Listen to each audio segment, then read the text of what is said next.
All right, welcome back, everybody, to the Roll Tide Rewind. We're moving forward with our draft breakdown series. If you haven't seen our previous episodes, check them out. We've done videos on Evan Neal, Jameson Williams, John Mechie, Christian Harris. Today, we're breaking down Brian Robinson, the Tuscaloosa kid who went on to play at Alabama for 5 years and really became a very important part of this offense this year, moving on to the league. Now we're going to talk about what about his game and his skill set we think will translate best to the NFL. So let's not waste any more time, guys. Let's get right into this. Thomas, you're our X's and O's expert as always. So why don't you walk us through some of these plays here with B-Rob?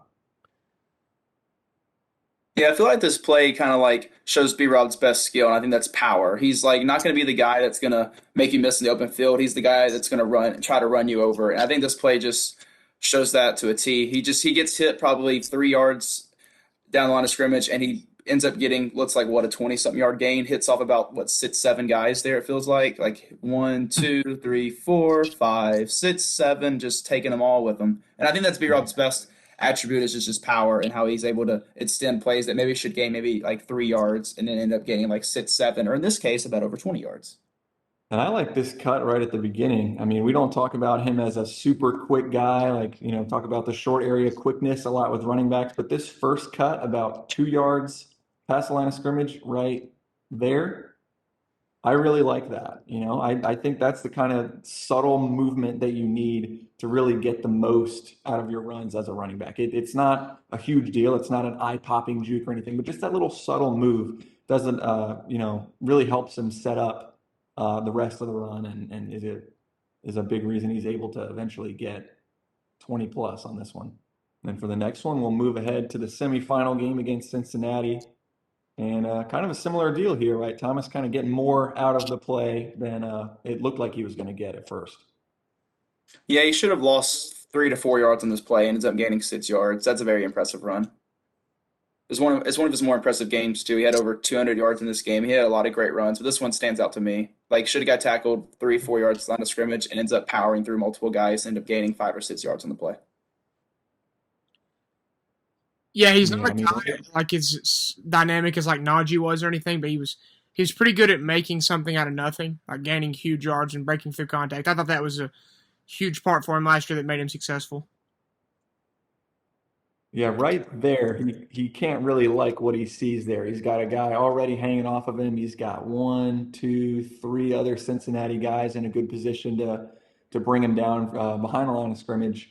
And somehow, I mean, he really doesn't even get that much help from his blocking here, but he just kind of keeps the lower body churning and finds a way. Really, really impressive rep there.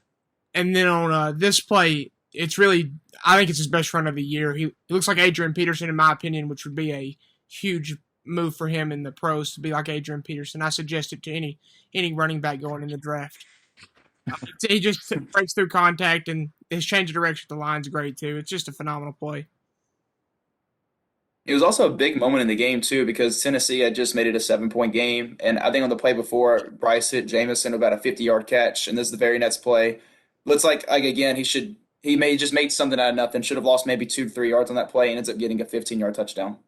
I think you can kind of see the instincts here too. Like vision is part of it, like being able to kind of process what's going on and making precise, efficient cuts. But I think a lot of that is subconscious too. Like there's only so much you can consciously process. And I think part of it is just, your mind's ability to just kind of instinctively somehow have this sixth sense of where the space is and where you need to go. And I think you can see that there too. It's really, really crowded, really muddy right as he gets to the line of scrimmage. And he just kind of squeezes through there and somehow finds a way. I mentioned before how Brian Robinson's power I thought was the best part of his game, and he wasn't like the best at cutting. But this is a good play where his ball carrier vision shows how he's able to change direction really fast to make a great play.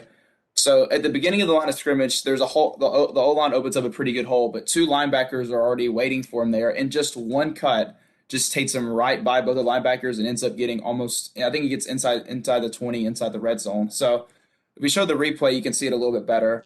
But just in the beginning of the play, it looks like it should gain absolutely nothing. Two linebackers are just waiting in the hole, and it's one simple cut, and they're both done. And just this is one of, again, like I mentioned, the Cincinnati was one of Brian Robinson's best games. I thought this was one of the best games of the year. Alabama's offense was not having a great day that day. Offensive line pass protection was really really bad, and Brian Robinson stepped up in a big way.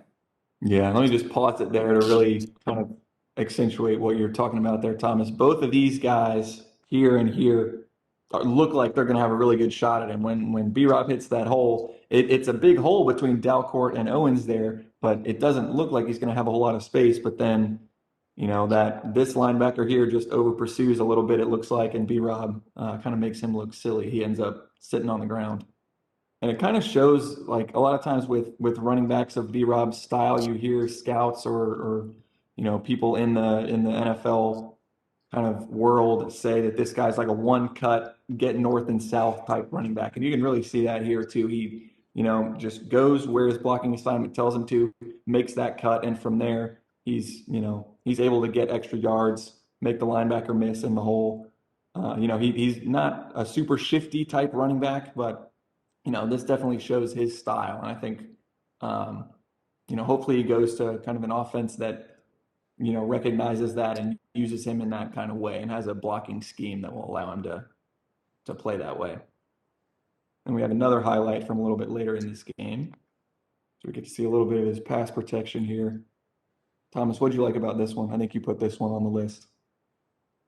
I like this play because Brian stays with the play the whole way. He pass plots in the beginning. Bryce Young rolls out of the pocket. It's a 3rd and 9, and Brian realizes that he needs to help out his quarterback and ends up getting in the middle where he's open, makes the play and gets the first down. I feel like with a lot of guys, they always quit on the play. Like quarterback rolls out and they'll just sit there and just watch it all happen. But Brian knows he's an eligible receiver and he knows he can go out and try to help out his quarterback in any way. And I think that's a thing that could transition very well up to the next level. Yeah, and I mean, he's early on in his career, he was, kind of caught a little bit of criticism for not being a great receiving back. And I'm not saying he's, an elite 3rd down back or anything, but I mean, I think this is a nice job on the move, goes up and catches the ball away from his body, doesn't bobble it or anything. Certainly an area I think he could continue to improve as he goes forward in his NFL career, but this shows you can definitely do it. On a 3rd down situation. Go ahead. Oh yeah, I was gonna say he had 36 catches this year, which I mean, in my opinion, is pretty respectable for a running back, especially in college. Yeah, I actually didn't realize that. That's more than I would have guessed. So that's good for him. Hopefully the scouts recognize that and he puts some good reps on film of the 3rd down ability with the blocking and the receiving. And then speaking of blocking, this was the last play we wanted to show. This is from the national championship game against Georgia. Don't watch the ball here. Just watch B-Rob, number 4 in the backfield. We don't really care about Bryce and Slade on this play. They'll get their own. They've gotten their own attention on Roll Tide Rewind. We're focusing on B-Rob here, but just a really nice blitz pickup here against Quay Walker, who's a potential 1st-round pick in this week's draft, more likely a day 2 pick, but very talented player. Obviously, Georgia has a ton of talent on that defense, and B-Rob does a really nice job kind of keeping that pad level low and square and accelerating and kind of dishing contact on Quay Walker there instead of letting him kind of get a full head of steam and run over him. That's a really nice rep there. Yeah, this play really impresses me because as a running back, really all you're asked to do is kind of almost slow the guy down, especially when a blitz comes. You really just want to give your quarterback a little bit more time because that's not going to be your specialty generally is pass blocking. But he does way more than that. He stonewalls him. He stops him in his tracks. And again, like you mentioned, James, this is no scrub. This dude is a very, very good player. He's going to get drafted high in the NFL draft. So that's a really, really good rep by B-Rob. Yeah, it looks like I'm watching 4 is Nolan Smith, right? The edge guy coming around into that same gap. Yes. So it looks like that's kind of the design of that rush is to kind of flood that gap with Quay Walker and then have Nolan Smith loop around there. And they're hoping that, Quay Walker can kind of get the upper hand on B-Rob and then it'll leave plenty of space for Smith to loop around there. But B-Rob does a nice job kind of holding his ground and stonewalling him, like you said, and really kind of keeps Quay Walker in the way of Nolan Smith, number 4 here, looping around. So he kind of clogs that lane for both of those guys and really, like you said, Cole, gives Bryce more time than, maybe someone would expect, given, Georgia's rush that they're bringing on this play. So Yeah, B-Rob was a really important part of that of giving Bryce time. So now, as we've done with the other draft breakdown series videos, we'll give you a little glimpse to what Lance Zierlein, one of the really preeminent draft experts, really in the scouting community, thinks of Brian Robinson. So here is Lance's scouting report of B-Rob. Gives him a 6.21 grade. Will eventually be an average starter, which I don't know about you guys. That was kind of a pleasant surprise for me. It seems like generally the consensus around B-Rob is maybe like kind of a committee guy. I've seen his eventual role maybe compared to like a Latavius Murray, like kind of a change of pace, real physical type guy, but maybe not a bell cow. But it seems like based on that grade that Lance maybe thinks a little more highly of B-Rob. So that's good to see. What do you guys think about, based on what we've seen from B-Rob throughout his career and the way he plays, about, his eventual role at the next level? Yeah, I think it's important to realize that being an average starter could mean he's part of a committee. I mean, there are very, very few bell cow running backs in the NFL. So I think getting a role at all can make you basically a starter if you're playing a decent amount of snaps. Because like I said, there's probably 5 to 6 guys that don't come off the field at running back, and every other backfield is rotating in guys over and over again. I think you do a great job as just a part of a committee, like you said, maybe a first and second down guy. Yeah. I agree with that. Also, the way the positions kind of evolved, teams are always looking to get cheaper and cheaper at running back. So, like, say he gets behind a great offensive line, he's going to be a good running back to where, like, their teams are going to pick him over somebody such as, like, Derrick Henry if the stats are comparable later in Henry's career versus early in Robinson's. Yeah, true.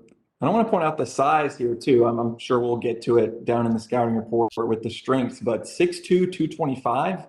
I mean, that's 6'2" is about the tallest you'll see from a running back, and 225. That weight, that power really shows up on film, like we saw just with some of the plays that we showed, just being able to kind of bounce off of arm tackles and really fight for those extra yards. Let's get down to what Lance's detailed scouting report here. The Chris Carson comp is an interesting one. Kind of had a long career. Chris Carson was a 7th-round pick. I don't think B-Rob will go that late. But I think if B-Rob ends up having a Chris Carson caliber career, I think he'll be very happy with that. I think that's definitely a good kind of benchmark to shoot for. Mm-hmm. But what else about Lance's overview? And we'll start with the strengths, and then we'll go down to maybe some things they want to see more of. But let's kind of go around, and if anything sticks out, just feel free to jump in. I would say able to take on a heavy workload. So like for the strengths, I'll do like that one because this year I felt like he was like the main running back that provided any kind of spark. And also like we had Jace McClellan get a season-ending injury. Rodell Williams ended up getting a season-ending injury. So he was asked to take a lot of the workload. And even like in a few games, I know against Ole Miss, he had like 36 or so carries. So like I trust in the next level if he was asked to take on a heavy workload that he'd be able to do it. So I do like that strength. Yeah, and that's a good point with, the role that he ended up having wasn't the role that he was expected to have, with as deep as Alabama's backfield was. He was the most experienced guy and, maybe the lead guy we thought coming into the season. But because of those injuries to Roydell and Jace, and then obviously Trey Sanders had a tough situation as well. He ended up taking on B-Rob, ended up taking on a much bigger role. So, hopefully that's something that scouting departments in the NFL are keeping in mind as well, that this guy showed, despite not, really expecting or preparing for a super heavy workload, that he can handle that. I like this too. Freight train potential against flank defenders on swing passes. You let B-Rob kind of like the Derrick Henry effect that you mentioned, Ryan, not to the same degree because nobody's built like Derrick Henry. But there is potential Right. that kind of player, that model of player. Mm-hmm. Yeah, you let him build up some speed in the open field, and the defenders are going to be ducking a little. They don't want to take that 225-pound, take a 225-pound beating when B-Rob's been allowed to build up some speed there. So some of the weaknesses that Lance wants to see, running style begging for durability concerns. I can kind of understand that. You know, that rugged running style does sometimes lend itself to that. What else, guys? Anything else stick out about the weaknesses there that maybe shows up on film or that you disagree with, that you feel like isn't as much of a weakness as Lance may seem to think? Yeah, James, you mentioned the height, and I think that can be a strength, but it can also be a weakness. Like it Yeah. says there, the second weakness, an upright runner with a large strike zone to attack. When you're 6'2" as a running back, it's hard to get low. When you're Mhm. running the ball, you want to be lower than the person trying to tackle you. It's very tough to do that as a 6'2" guy, so that could be a problem. Yeah, same I, thing with that next bullet, losing the pad level. Just tough to be the Yes. lower man at the point of attack when you're 6'2" as a Mhm. running back. I I wanted. feel like hands are. Oh, sorry, Ryan. Let's go ahead, I, Tom. yeah, I feel like the hands are not necessarily a weakness. Like it says, he's likely to disappoint as a pass catcher. I mentioned the 36 passes. Now he did drop a few passes. Like I remember one against Auburn came in like in the fourth quarter. Was wide open and just hit him right in the chest, and he just dropped it. But I don't think that's like. I mean, I don't. He only had like a few drops that I can remember. I don't think that's necessarily a weakness in his game. I wanted to argue with the running style is begging for durability concerns. I think the position, the way it's built, is kind of shifted, kind of like Cole was talking about. When you go by committee, I don't know that durability is going to be as much of a concern for guys entering the league compared to the way it used to be. Plus, he didn't really get a ton of carries at Alabama compared to some of the guys in the past. Like Derrick Henry was a starter for 3 years, so he has been a starter for 1 year and got carries limited behind Najee before. So I don't know. Right. I don't think that's a huge concern. Mhm. Yeah, the depth of Alabama's backfield throughout B-Rob's career has definitely helped him there with having, I mean, with his style, like the way he runs and his size, you would expect him to have gotten a bigger workload in college, but because it was Alabama and because they were so deep, that almost ended up kind of helping him. And, you know, he ended up taking fewer hits than other running backs who have the same size as he does. So that's a good point. So there's you know, you saw our takes on the film, some plays of that show his style and what he can bring to an NFL offense. You got Lance Zierlein's perspective. And now the big question that really everybody's kind of wondering is where might we see Brian Robinson go in the draft this week? So Cole, you're our draft expert here at Roll Tide Rewind. What range do you think we should expect to see B Rob go in the draft, and what kind of what teams and what kind of role do you think he would thrive best in? I know we touched on that a little bit with the committee, but let us know what you think about his draft projection. Yeah, so like we mentioned, I don't think the NFL sees him as an every down guy with a ton of upside. So that kind of caps how high he's going to go. I think he'll probably go in the third to the fourth round because we've seen him. He's a very very solid running back is the best way I could describe him. And NFL teams are always looking to add those guys, but not necessarily very early in the draft. So I think he'll probably go third round, fourth round, somewhere in there. Some fits I really like. The first one is the Jets. The Jets drafted Michael Carter in that kind of same range last year. I believe he was an early fourth round pick. Hmm. Michael Carter is a very, very good pass catcher. He's very good on third down. So I think pairing him with Brian Robinson would be a really good fit. Brian Robinson could take the more up the middle physical runs, and Michael Carter can be more the speed guy that can kind of spell him as a pass catcher and an outside runner. I think that one makes a lot of sense. And then another one I really like is the Titans. I know they already have Derrick Henry, but I think he'd be an awesome backup to Derrick Henry for if Derrick Henry were to get hurt like he did last year. They can keep the same kind of style of pounding the football down the defense's throat. I think he'd be a really, really nice backup to Derrick Henry. They lost their backup, Deontay Foreman, in free agency. So I think that would be a good spot for him to go, learn from Henry for a few years, and then maybe take over that job when Henry uh, retires, if he retires in the next couple of years.